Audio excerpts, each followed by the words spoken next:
ఇవాళ వీడియోలో మనము 7th ఆగస్ట్ 2024కి సంబంధించిన కరెంట్ అఫైర్స్ గురించి అయితే డిస్కషన్ చేద్దాం. చాలా ఇంపార్టెంట్ అప్డేట్స్ ఉన్నాయి ఫ్రెండ్స్. ఇవన్నీ మనకు ఫ్యూచర్ ఎగ్జామ్స్లో చాలా ఇంపార్టెంట్. ఎందుకు ఇంపార్టెంట్ అంటున్నానంటే మీకు క్లారిటీగా ఈ వీడియో చూసిన తర్వాతనే మీకు అర్థమవుతుంది. కాబట్టి ఈ వీడియో ఎండ్ వరకు చూసేవాళ్ళు మీకేమనిపించింది, మన కరెంట్ అఫైర్స్ మీద మీ రివ్యూ ఏంటనేది మన కామెంట్ సెక్షన్ ద్వారా తెలపండి. అలాగే నేను కొన్ని ప్రశ్నలు అడుగుతున్నాను, దానికి చాలామంది జవాబు చెప్తున్నారు. అదే జవాబు ఇంకొంతమంది చెప్తే ఇంకా నాకు కూడా ఉత్సాహంగా ఉంటుంది. ఎనీవే ఫస్ట్ క్వశ్చన్ చూసుకుంటే, జాతీయ మహిళా పారిశ్రామికవేత్తలకు మద్దతుగా జాతీయ సహకార అభివృద్ధి సంస్థ ఏ పథకాన్ని ప్రారంభించింది? చాలా ఇంపార్టెంట్ గైస్. ఈ క్వశ్చన్ ఫ్యూచర్లో ఖచ్చితంగా అడుగుతాడు. ఆన్సర్ వచ్చేసి నందిని సహకార పథకం అండి. ఇది ఈ స్కీమ్ని నేషనల్ కోఆపరేటివ్ డెవలప్మెంట్ కార్పొరేషన్, దీన్ని తెలుగులో జాతీయ సహకార అభివృద్ధి సంస్థ అని అంటారు. ఈ సంస్థ నందిని సహకార పథకం అనే దాన్ని లాంచ్ చేసిందనమాట. ఈ పథకం మెయిన్ ఉద్దేశం ఏంటంటే ఫైనాన్షియల్ సపోర్ట్ ఇవ్వడము, project formulation, hand holding, capacity development, ఇలా మహిళలకు సంబంధించిన ఎవరైనా వ్యాపారం పెట్టుకోవాలనుకుంటే అలాంటి వాటిల్లో ఈ స్కీమ్ వాళ్ళకి చాలా యూజ్ అవుతుందని చెప్పొచ్చు. ఈ స్కీమ్ ప్రధానమంత్రి చెప్పిన నిర్భర్ భారత్ సూత్రాలకు అనుగుణంగా ఈ స్కీమ్ని అయితే డెవలప్ చేయడం జరిగింది. నెక్స్ట్ సెకండ్ వన్, ప్యారిస్ ఒలింపిక్స్లో వినేష్ ఫోగాట్ ఏ బరువు తరగతిలో అనర్హులయ్యారు? ఆన్సర్ వచ్చేసి 50 kgs అండి. ప్యారిస్ ఒలింపిక్స్ రెజ్లింగ్లో పథకానికి దగ్గరగా ఉన్న వినేష్ ఫోగాట్పై వెయిట్ అయితే వేయడం జరిగింది. ఎందుకు అంటే 50 kg విభాగంలో ఆమె 100 గ్రాములు ఎక్కువ బరువు ఉన్నారట. దాంతో అనార్హతకు అయితే గురయ్యారు. ప్యారిస్ ఒలింపిక్స్ 2024లో ఆగస్టు 7th నుంచి తొలిసారి ఒలింపిక్ రెజ్లింగ్ ఫైనల్కి చేరుకున్న భారత స్టార్ రెజ్లర్ వినేష్ ఫోగాట్ అధిక బరువు కారణంగా అనార్హతకు అయితే గురి కావడం జరిగింది. సో 50 kg ఉండాలి. 50 kg కంటే ఇంకొంచెం 100 గ్రాములు ఎక్స్ట్రా వెయిట్ ఉండడం అయితే జరిగింది ఆమె. నెక్స్ట్ థర్డ్ వన్, ఆరోగ్య శాఖ ఉద్యోగుల కోసం ఏ రాష్ట్ర ప్రభుత్వం ఉపస్థితి పోర్టల్ను ప్రారంభించింది? ఉపస్థితి ఓకే, ఆన్సర్ వచ్చేసి జార్ఖండ్ అండి. సో రీసెంట్గానే మనం జార్ఖండ్ ఒక పథకం గురించి అయితే చెప్పుకున్నాము. అది కూడా మహిళలకు ఉపయోగపడే పథకము. సో ఆ పథకం పేరు ఎవరికైనా తెలిస్తే కామెంట్లో చెప్పండి. ఆరోగ్య వైద్య విద్య కుటుంబ సంక్షేమ శాఖ తరపున జార్ఖండ్ ముఖ్యమంత్రి హేమంత్ సోరెన్ ఉపస్థితి పోర్టల్ని అయితే లాంచ్ చేశారు. సో ఈ పోర్టల్ ప్రత్యేకంగా హెల్త్ డిపార్ట్మెంట్ కింద వర్క్ చేస్తున్న డాక్టర్స్కి, పారామెడికల్ వర్కర్స్కి, కాంట్రాక్ట్ ఎంప్లాయీస్కి అండ్ ఇతర ఎంప్లాయీస్కి వాళ్ళ యొక్క డైలీ అటెండెన్స్ను రిజిస్టర్ చేయడానికి ఈ ప్రత్యేకమైన పోర్టల్ అయితే లాంచ్ చేయడం జరిగింది. Next fourth one, Puducherry lieutenant గవర్నర్గా ఎవరు ప్రమాణ స్వీకారం చేశారు? ఆన్సర్ వచ్చేసి కె కైలాస్ నాథన్ అండి. సో ప్రీవియస్ ఆ ప్రాంతానికి ఎవరు లెఫ్టినెంట్ గవర్నర్గా ఉన్నారో తెలిస్తే కామెంట్ చేయండి. పుదుచ్చేరి లెఫ్టినెంట్ గవర్నర్గా కె కైలాస్ నాథన్ ఇటీవలే ప్రమాణ స్వీకారం చేశారు. అక్కడ రాజ్నివాస్లో జరిగిన ప్రమాణ స్వీకార కార్యక్రమంలో మద్రాస్ హైకోర్టు తాత్కాలిక ప్రధాన న్యాయమూర్తి డి కృష్ణకుమార్ ఆయనతో ప్రమాణ స్వీకారం చేయించడం జరిగింది. ఈ పర్టికులర్ కార్యక్రమంలో ఆ ప్రాంత ముఖ్యమంత్రి ఎన్ రంగస్వామి అండ్ ఆయన మంత్రివర్గ సహచరులు, యూటీ పరిపాలన అంటే యూనియన్ టెరిటరీ పరిపాలన ఉన్నతాధికారులు ఇందులో పాల్గొన్నారు. నెక్స్ట్ ఫిఫ్త్ వన్, బంగ్లాదేశ్లో తాత్కాలిక ప్రభుత్వానికి అధిపతిగా ఎవరు నియమితులయ్యారు? ఆన్సర్ వచ్చేసి మహమ్మద్ యూనస్ అండి. సో బంగ్లాదేశ్లో చోటు చేసుకుంటున్న హింసాత్మక సంఘటనల నేపథ్యంలో ప్రధానమంత్రి షేక్ హసీనా రాజీనామా చేసిన విషయం నేను ఆల్రెడీ నిన్ననే చెప్పాను. అండ్ ఆమె ఆ దేశాన్ని విడిచిపెట్టుకుపోయారు. ఆమె ప్రజెంట్ మన దేశంలోనే ఉన్నారు అని వార్తలు వస్తున్నాయి. అండ్ ఆమె యూకేకి వెళ్ళిపోవడానికి ట్రై చేస్తున్నారని కూడా వార్తలు వస్తున్నాయి. అయితే యూకే ప్రభుత్వము మేము అలాంటి వాళ్ళని అలౌ చేయము, అంటే అలాంటి వాళ్ళని కాదు, అలా వచ్చే వాళ్ళని అలౌ చేయము అని చెప్తున్నారనమాట. సో అది అనధికారికంగా వలస రావడము అనేది వాళ్ళు చెబుతున్న విషయం. సో ఎనీవే అది మనం పక్కన పెడితే, ఇప్పుడు బంగ్లాదేశ్ వచ్చేసి సైన్యం ఆధీనంలో ఉంది. ఇప్పుడు తాత్కాలిక ప్రభుత్వం ఏర్పాటు చేసిన తర్వాత ఆ ప్రభుత్వానికి హెడ్గా ఆ దేశానికి నోబెల్ బహుమతి తెచ్చిన గ్రహీత మహమ్మద్ యూనస్ ఇప్పుడు ఆ ప్రభుత్వానికి హెడ్గా ఉంటారనమాట. అంటే ఆయనే ప్రధానమంత్రిగా ఉంటారు. ఇది కూడా తాత్కాలికంగానే చెప్పొచ్చు అండి. ఓకేనా, గుర్తుపెట్టుకోండి. Next 6, disaster risk transfer parametric insurance సొల్యూషన్ను స్వీకరించిన మొదటి భారతీయ రాష్ట్రంగా ఏది అవతరించింది? ఆన్సర్ వచ్చేసి నాగాలాండ్ అండి. చెప్తాను, చాలా ఇంపార్టెంట్ క్వశ్చను. డిజాస్టర్ రిస్క్ మేనేజ్మెంట్పై మెమోరాండమ్ ఆఫ్ అండర్స్టాండింగ్పై సంతకం చేసిన ఫస్ట్ స్టేటు మన ఇండియాలో నాగాలాండ్ అండి.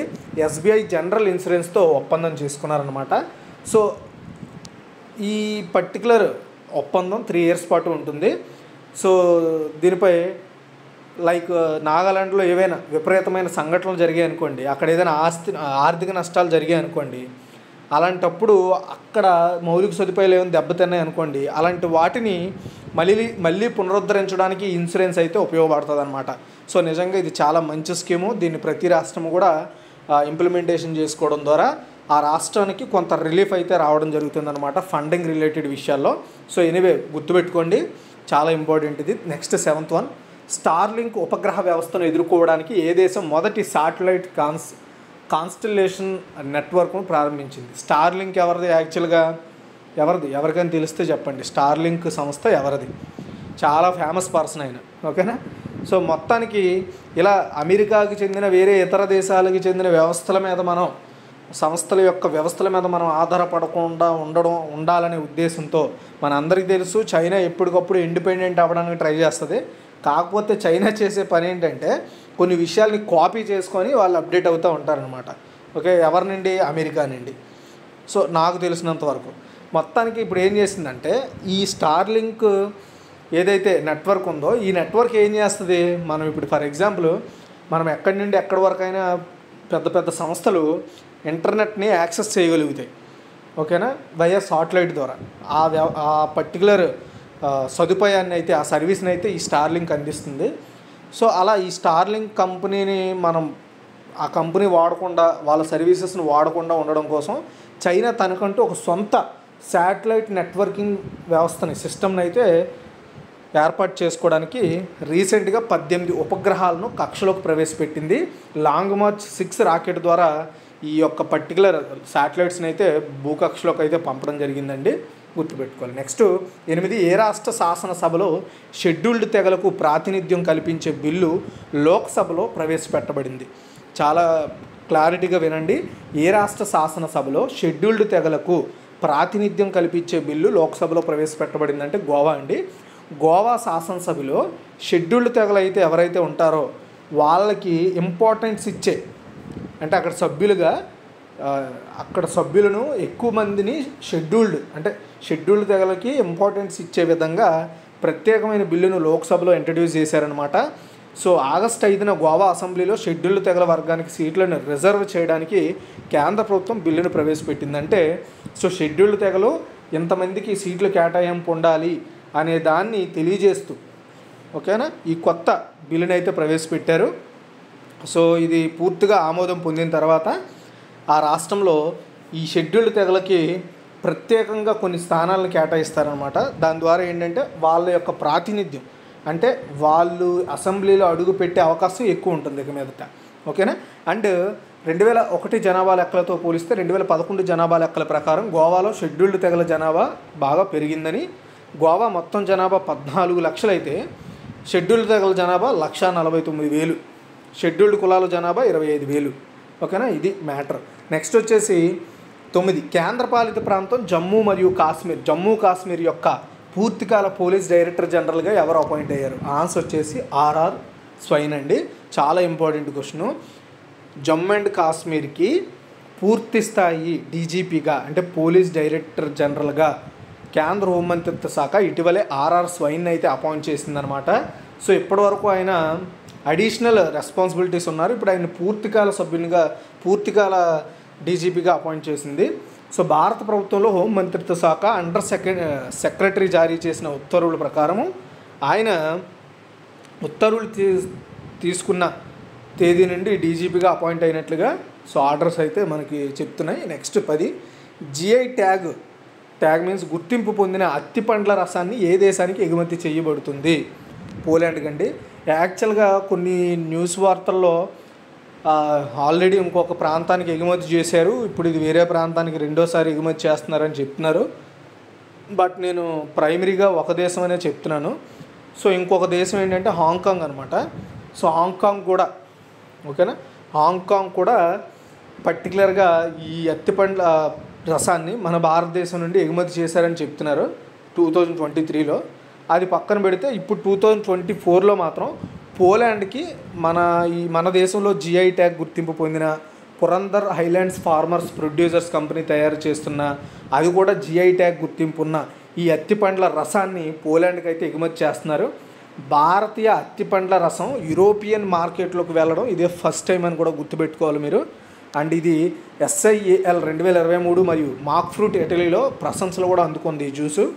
అండ్ మన దేశంలో agriculture and processed food products export development authority, దీన్ని అపేడా అంటాము, APEDA, ఇది అక్కడికి ఎక్స్పోర్ట్ చేయడానికి సహాయం చేస్తుంది. యాక్చువల్గా ఈ అపేడే మన దేశంలో ఏవైతే అగ్రికల్చర్ రిలేటెడ్ ప్రోడక్ట్స్ ఉన్నాయో లేదా ప్రాసెస్ చేసిన ప్రోడక్ట్స్ ఉన్నాయో వాటిని ఇతర దేశాలకు ఎగుమతి చేయడంలో సహాయం చేస్తుంది అనమాట. ఈ సంస్థ చాలా కీలకం.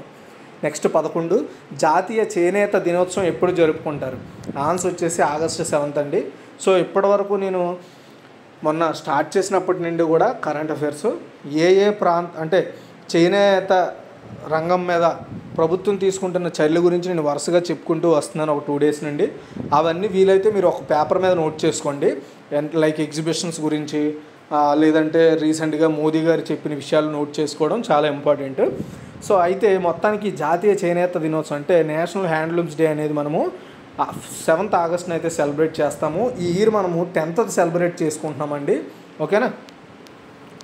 అయితే 10వ జాతీయ చేనేత దినోత్సవ వేడుకలను భారత ఉపరాష్ట్రపతి జగదీప్ ధన్కర్ గారు అయితే లాంచ్ చేయడం జరిగింది.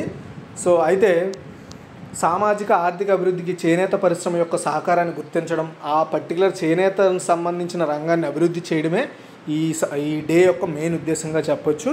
అండ్ 1905లో స్వదేశీ ఉద్యమం స్టార్ట్ అయింది ఆగస్టు 7న, కాబట్టి దాన్ని ఉద్దేశిస్తూ ఈ డేని సెలబ్రేట్ చేస్తున్నారు.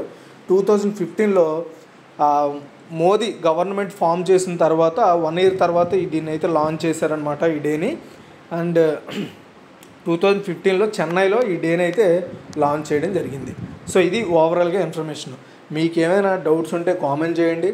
అండ్ మీకు ఇంకా కంటెంట్ని ఎలా డెవలప్ చేస్తే బాగుంటుందనే మీ సజెషన్స్ కూడా నాకు తెలియజేయండి. Thanks for watching guys.